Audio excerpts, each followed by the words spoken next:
The email arrived on a Tuesday morning while I was standing in my kitchen, waiting for my coffee machine to finish making noises that sounded genuinely painful.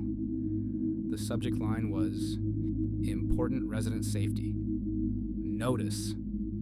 At first, I assumed it was another building-wide complaint. The elevator was broken again. Someone left garbage in the laundry room. A pipe burst somewhere. Instead, the email said, "Until further notice, residents are asked not to use their door viewers or peepholes after 9 p.m. If someone knocks after this time, contact the front desk. Do not visually confirm through the peephole." I laughed out loud. Then I sent a screenshot to my friend Natalie. Her response came back instantly. "What kind of horror movie apartment do you live in?" The Marwick Residences was old. Not charming old. Expensive old. The kind of building landlords call historic when they don't want to renovate anything. The hallway smelled like dust and carpet cleaner. The elevator sounded like it was grinding itself apart every time it reached the 6th floor. So honestly, the weird peephole warning barely registered. Until that night. At exactly 9:42 p.m., somebody knocked on my door.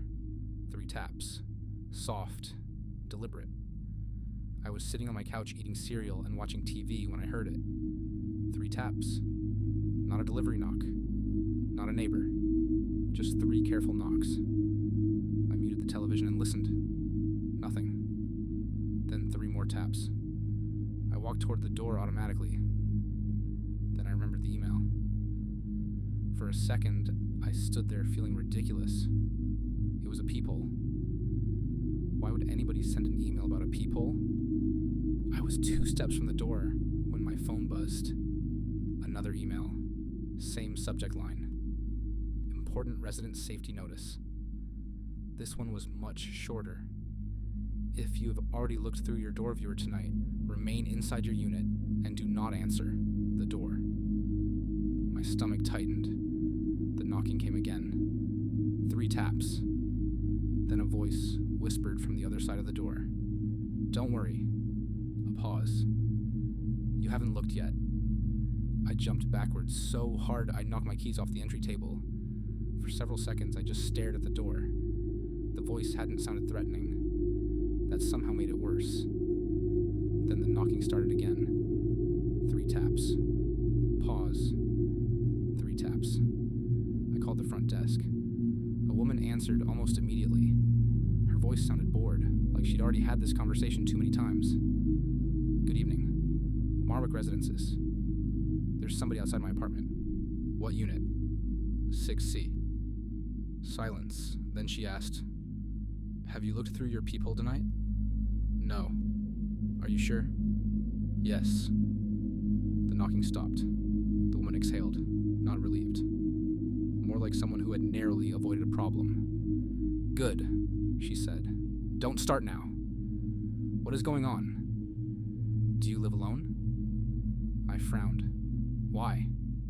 Do you live alone?" Something about the way she repeated it made me uncomfortable. Instead of answering, I asked who was outside. Paper shuffled on her end.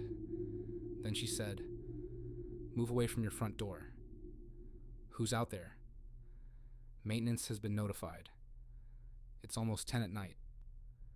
"Move away from the door." I asked for the maintenance code. Every work order in our building had one. The woman went completely silent. Then she hung up. My phone rang almost immediately afterward. "Natalie." Before I could say anything, she asked, "Are you home right now?" "Yeah." "Lock your bedroom door." My stomach dropped. "What?" "Lock your bedroom door." "Why?" "I got pictures from your number." For a moment, I didn't understand. "What pictures?" "They show you inside your apartment." I turned slowly toward my bedroom. The door was open. Dark. Quiet. Natalie continued, "They look old, like somebody took them earlier today." My phone buzzed. A photo arrived. It was me, standing beside my bed, folding laundry. The angle came from above. I recognized it instantly. The ceiling vent. The picture had been taken through the vent above my closet. I felt sick. The knock came again. 3 taps. My phone buzzed a second time. Another photograph. This one showed me asleep in bed. Below it was a text message. A text message sent from my own number. She's home. I couldn't breathe. Outside my apartment, a man spoke. Maintenance. His voice sounded calm. Professional. The exact kind of voice you would trust without thinking. Ma'am, we need to come inside. I stayed silent. Ma'am, look through the peephole and confirm it's me. Natalie whispered through the phone. Don't do it. The man sighed. Then he said something that froze me. Marie. My heart stopped. That wasn't my real name. It wasn't on my lease, not on my mailbox, not on any maintenance request. It was a nickname from college. Almost nobody used it anymore. Marie, he repeated. Open the door. I backed away. That was when I finally understood the warning. The peephole wasn't dangerous. Looking through it was. If they knew somebody was standing on the other side, they knew the apartment wasn't empty. A second voice sounded farther down the hallway. Is she looking? The first man answered. Not yet. My phone buzzed again. Another photo. This one showed the hallway outside my apartment. The man standing at my door, a toolbox in his hand. 2 other men behind him, one holding a clipboard. The photo wasn't taken from the hallway. It was taken from inside my apartment. I nearly dropped my phone. Natalie had already called the police. Now all we could do was wait. Outside, the doorknob turned slowly. Left, right, then stopped. The deadbolt held. The man chuckled softly. Good girl. Something metal scraped against the lock. I ran to the kitchen and dragged a chair against the door, then a small table, then anything heavy enough to slow somebody down. The man kept talking, like he was standing beside me. Marie. Silence. I know you're scared. Silence. Women get scared. My skin crawled. Then he said, You should have looked when we knocked. The lock clicked. Not fully. Just enough to make my blood run cold. Natalie was crying now, telling me to find another way out. There wasn't one. I lived on the 6th floor. No balcony, no fire escape, nothing. Then my phone buzzed again. Another photograph. This one showed my bedroom. Empty bed, open closet, open doorway, and in the mirror across the room, a man standing inside my apartment. I spun around. Nothing. No footsteps. No movement. No sound. Just the apartment. The man outside laughed, softly. Then he spoke through the door.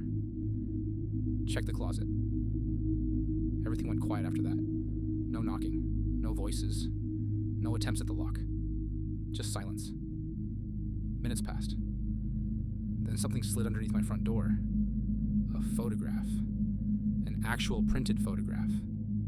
I stared at it from across the kitchen before finally picking it up. The image showed me sitting exactly where I was. Back against the cabinets, phone in one hand, kitchen knife in the other. The angle came from above, from the kitchen vent. My hand shook as I turned it over. Written on the back in black marker were 6 words. You locked him in with you.